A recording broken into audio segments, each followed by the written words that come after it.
Hola y bienvenidos. Con el estreno de Ghostbusters Frozen Empire, me parece que es momento de repasar los eventos y curiosidades de las entregas anteriores, al menos las cosas más importantes y dentro de todo, canónicas, así que, sin más, vamos a empezar por la primera película.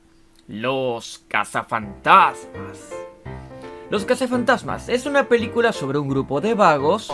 En lo personal me gusta la universidad, nos dan dinero y facilidades y no tenemos que producir nada. Nunca hemos salido de aquí, no sabemos cómo es allá afuera. El trabajo es del sector privado y esperan resultados. Que como todo grupo de amigos un día deciden empezar un negocio.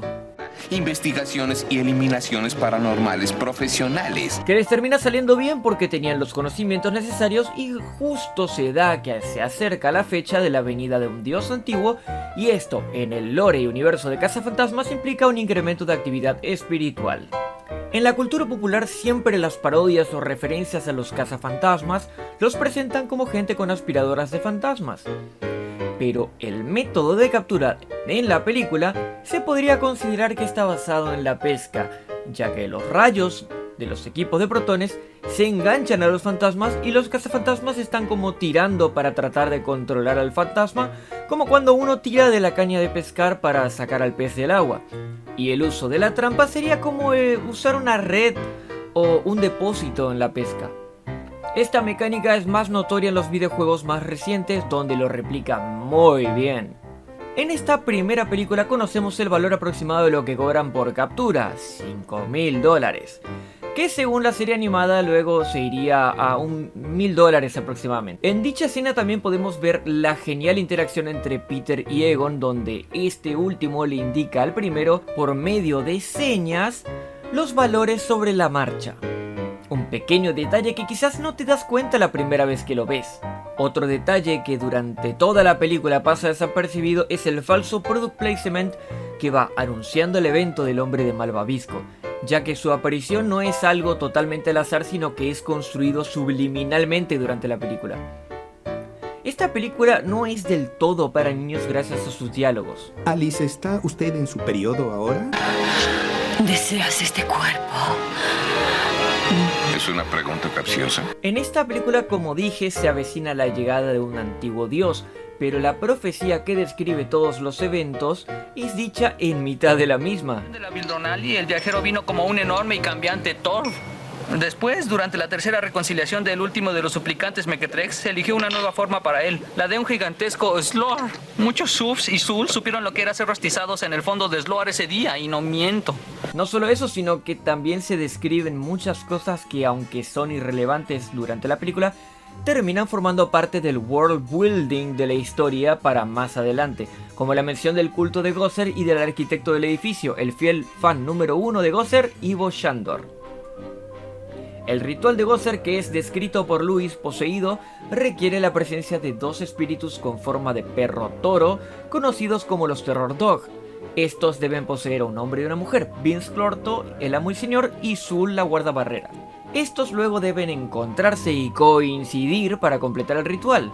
Luego se convierten en sus cuerpos en Terror Dogs completos e invocan la apertura del portal de la avenida de Gozer. En español no se capta el chiste de los nombres, pero en inglés son Keymaster y Gatekeeper, siendo estos la llave y la cerradura del portal. Es una clara referencia sexual, como que estos dos deben consumar el acto sexual para poder invocar a Gozer, o sea, meter la llave en la cerradura, ¿viste? Pese a que en la película dan a entender que eso no llega a ocurrir, más que un beso apasionado. Al igual que el ritual fue descrito por Lewis, Winston tiene una teoría de los sucesos que se avecinan en la película, siendo que se trata del juicio final, solo que sin describir que era por la llegada de un antiguo dios destructor. Para que Gozer pueda comenzar su ataque en nuestra dimensión, debe adoptar una forma de destructor, la cual termina siendo el hombre del Malvavisco. Pese a esto, todas las demás entregas y adaptaciones lo mantienen como una entidad diferente de Gozer, pero que sigue siendo la forma del destructor de Gozer, ya que la representación en forma femenina desaparece cuando aparece el hombre de Malvavisco. El monstruo de Malvavisco y por ende Gozer es derrotado cuando los cazafantasmas cruzan los rayos, formando una reversión protónica que termina haciendo que este dios viajero se vuelva a su dimensión al perder su forma de destructor y por lo visto revirtiendo su invocación. Con esto terminamos con la primera entrega de Cazafantasmas. Ahora vamos con Cazafantasmas 2. Para la segunda entrega, además de contar con haber pasado 5 años, todas las lógicas respecto a los fantasmas y cómo atraparlos se mantienen.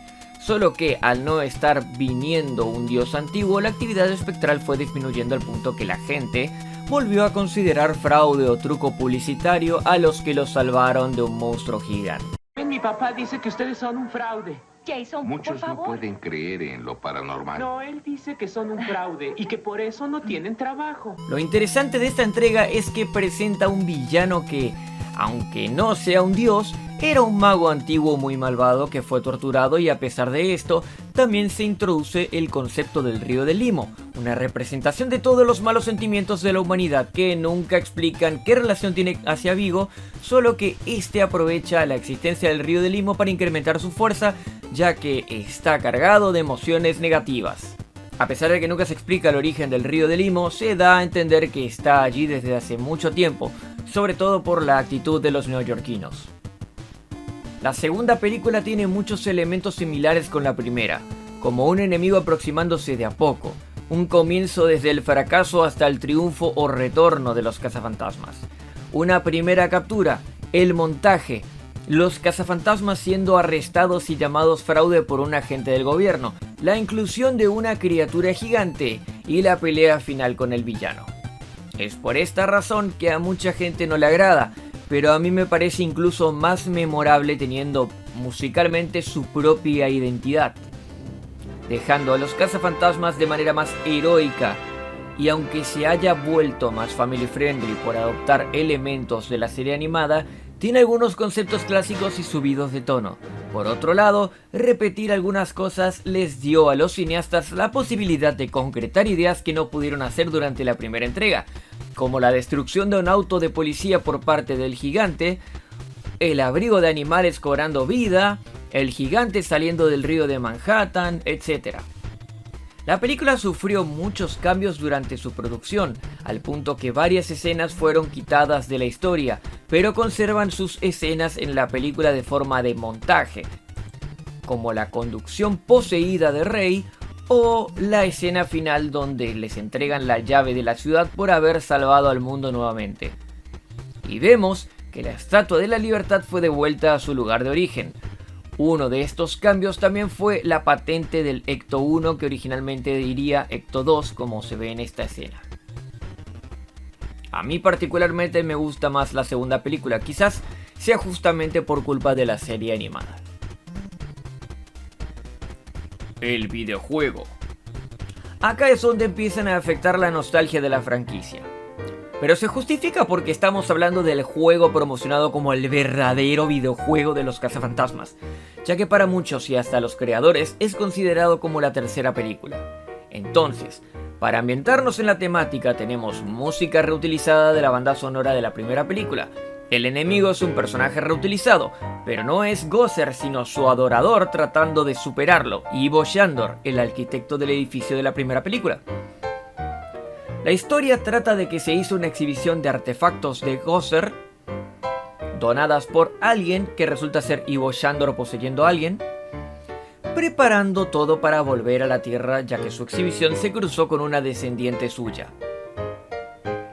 Es de notar que en esta historia Ivo Shandor no quiere resucitar o traer a su dios, sino volverse uno, cuya representación visual es excelente, que varía entre un demonio de lava infernal en la versión final del juego y un literal Jesús con cuernos en la versión beta, que posiblemente fue cambiado por cuestiones de censura, aunque sí coincidía más con su idea de volverse un dios. El hombre de Malvavisco vuelve a aparecer como manifestación del destructor de Gozer, explicado que solo puede tomar una forma por dimensión. El hotel de la primera película y la biblioteca vuelven a aparecer porque sus ubicaciones forman parte de un círculo mandala para la activación de un portal, y así justifican revivir eventos similares a la primera película. A pesar de que muchos elementos son tomados de la primera película, también hay cosas que nos recuerdan a la segunda, como la pintura de Vigo, el logo guardado en el fondo, o el Ecto 1 que volvió a ser modificado y esta vez se llama Ecto 1B. También vuelven al primer logo como si el de la segunda película hubiese sido una promoción temporal por la vuelta al negocio. El videojuego ayudó a expandir mucho más los detalles que durante las películas parecían darse al azar, como la mención de algunos monstruos o el origen de los diferentes limos. Pero lamentablemente, la siguiente película no tomaría en cuenta los sucesos del videojuego, haciendo que este no sea canónico respecto a las películas de ahora en adelante. Ghostbusters Afterlife. La verdadera tercera película que cuenta cómo las investigaciones de Egon lo hicieron darse cuenta que entre los planes de Ivo Shandor había una profecía de otro regreso de Gozer, y en un ataque de locura abandonó todo para ir al lugar donde se podría manifestar y dejar todo preparado para evitar su regreso, haciendo que todos lo consideren un loco y peleándose con él. Todo contado desde la perspectiva de su hija y sus nietos. Esa actitud y reacción se corresponde más con su personaje en la serie animada que con algo que haría el Egon que vimos en las películas, ya que en las películas es un poco más consciente de su entorno. Para quien no haya jugado el videojuego le gustará todas las referencias a Gozer y a la primera película, pero para quienes ya lo jugamos es Gozer otra vez. Por eso digo que me gusta más la segunda, donde se animaron a inventar conceptos nuevos. Aún así, Afterlife lo usa a Gozer solo como antagonista y para guiños a la primera película, por el hecho de tener que realizar el ritual de invocación con los Terror Dog poseyendo gente. De hecho, Zuul, el Terror Dog que posee a las mujeres, cambia a otro huésped cuando es liberado, mostrando que Zuul solo posee mujeres y Vince Clorto solo a los hombres.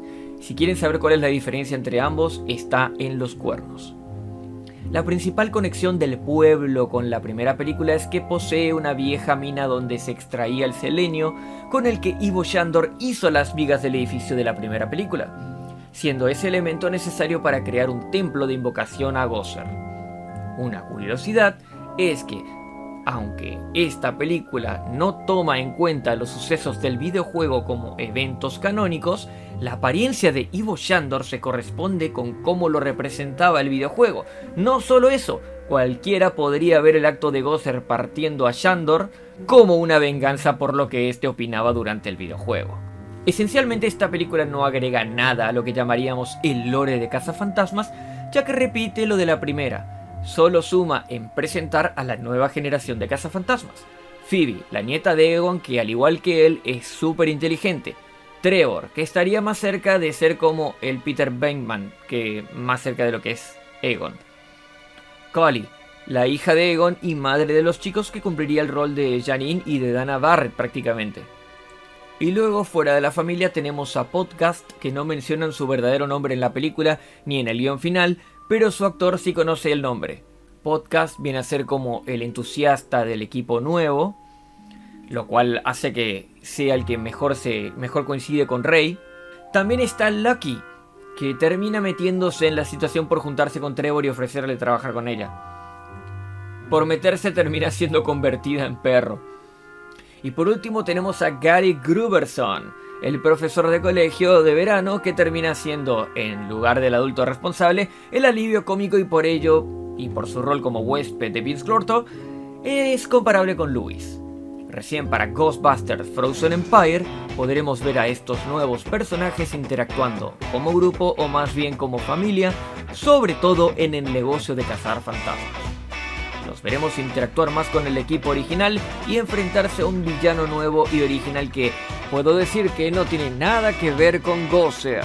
Y también está Walter Peck, el antagonista de la primera película que también estuvo en el videojuego. Creo que con esto ya estamos listos para disfrutar de Ghostbusters Frozen Empire, ya disponible en cines. Estaré preparando una reseña de la película y nos estaremos viendo allá. No se olviden de darle like al video, suscribirse y contarme alguna curiosidad o duda que tengan sobre el mundo de los cazafantasmas. ¡Hasta la próxima!